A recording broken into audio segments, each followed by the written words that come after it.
మైలవరం అభ్యర్థి ఎంపిక టీడీపీకి తలనొప్పిగా మారింది. ఎమ్మెల్యే వసంత కృష్ణ ప్రసాద్ వైసీపీని వదిలి సైకిల్ ఎక్కింది మొదలు మైలవరం రాజకీయం హాట్ టాపిక్ గా తయారైంది. మైలవరం టికెట్ కోసం ఇప్పటికే దేవినేని ఉమ, బొమ్మసాని సుబ్బారావు మధ్య టికెట్ పోరు నడుస్తూ ఉండగా వసంత చేరిక కొత్త రచ్చకు దారితీసింది. ఈ క్రమంలో ఇన్నాళ్లు ఒకే పార్టీలో ఉంటూ ఉప్పు నిప్పులా ఉన్న ఉమా, సుబ్బారావు ఒకటైనట్లు కనిపించారు. అయితే ఒక్కరోజు గ్యాప్లోనే బొమ్మసాని టికెట్ తనదే అంటూ ట్విస్ట్ ఇచ్చారు. ఇక దాంతో అక్కడ ట్రయాంగిల్ ఫైట్ రసవత్తరంగా తయారైంది.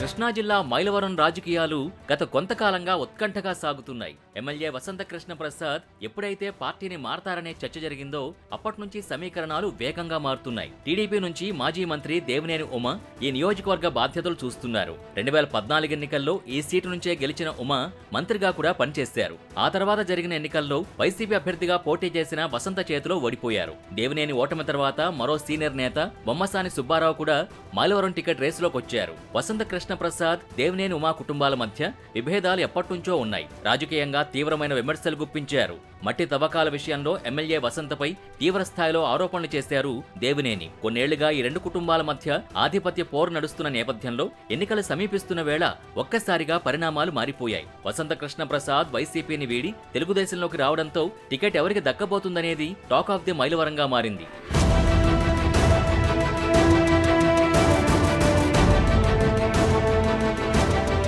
వైసీపీని వీడి తెలుగుదేశం పార్టీలో చేరిన వసంత కృష్ణ ప్రసాద్కే టికెట్ దక్కవచ్చని ప్రచారం జరుగుతోంది. దానికి తగ్గట్టే వసంత కూడా ధీమాగా కనిపిస్తున్నారు.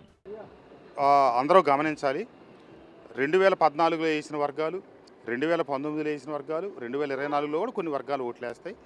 కానీ 2014లో వేసిన వర్గాలు 19లో వేసిన వాళ్ళు 2024లో మటుకు వేసే ప్రసక్తే లేదు. 2014లో ఏ రకంగా వేయలేదు, 24లో కూడా ఆ రకంగా వేయరు.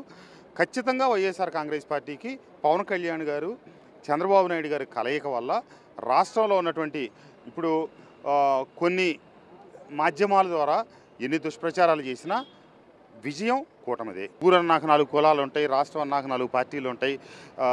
ఇటోళ్ళు అటు, అటోళ్ళు ఇటు, ఇక్కడ లేనివాళ్ళు అక్కడ, అక్కడ లేనివాళ్ళు ఇక్కడ, అవకాశాల కోసం దీనికోసం, లేకపోతే నచ్చక విధానాలు మారేవాళ్ళు ఉంటారు. మరోవైపు దేవినేని మాత్రం వెనక్కి తగ్గడం లేదు. తాను మైలవరం నుంచే బరిలో ఉంటానని చెప్తున్నారు.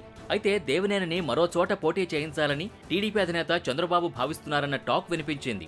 ఆ క్రమంలో దేవినేని, బొమ్మసానులు కలవడంతో వసంతకు చెక్ పెట్టడానికే ఏకమయ్యారన్న అభిప్రాయం వ్యక్తమైంది. దానికి తగ్గట్టే తామిద్దరం ఏకాభిప్రాయంతో పనిచేస్తామని, తమ మధ్య విభేదాలు లేవని ప్రకటించారు మాజీ మంత్రి.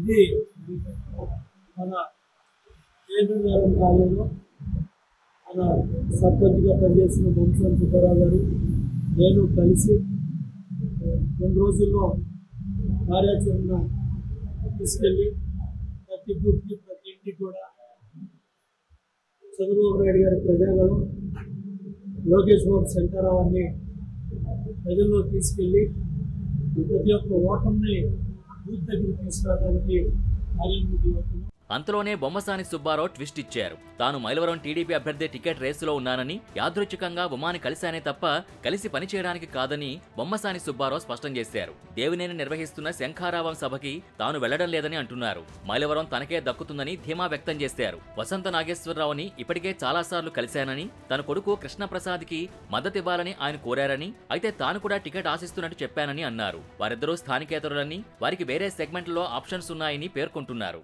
ప్రజలందరినీ సమీకరించి తెలుగుదేశం పార్టీని బలోపేతం చేయడం కోసం నా వంతు ప్రయత్నం చేస్తా. మీ అందరి సహకారంతో మీరందరూ చంద్రబాబు గారిని అప్పీల్ చేయాలా, లోకేష్ బాబుని కూడా అప్పీల్ చేసి నాకు టికెట్ వస్తే నేను ప్రజాసేవ ఇంకొక 5 సంవత్సరాలు చేయడానికి నాకు అవకాశం కల్పిస్తారని చెప్పి తెలుగుదేశం పార్టీ కార్యకర్తల్ని, మైలవరం నియోజకవర్గాల ప్రజలందరినీ కూడా సౌజన్యంగా నమస్కరించుకోండి.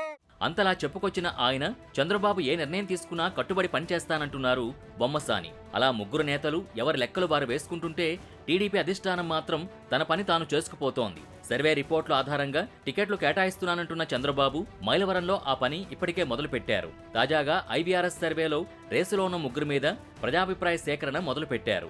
సర్వేల్లో ఏం తేలుతుందో, ఎవరికి టికెట్ దక్కుతుందో అని మైలవరం టీడీపీ శ్రేణులు తెగ టెన్షన్ పడిపోతున్నాయి. మరి ఒకరికి టికెట్ ప్రకటిస్తే మిగిలిన ఇద్దరిని టీడీపీ అధినేత ఎలా బుజ్జగిస్తారో, ఎక్కడ సర్దుబాటు చేస్తారో చూడాలి.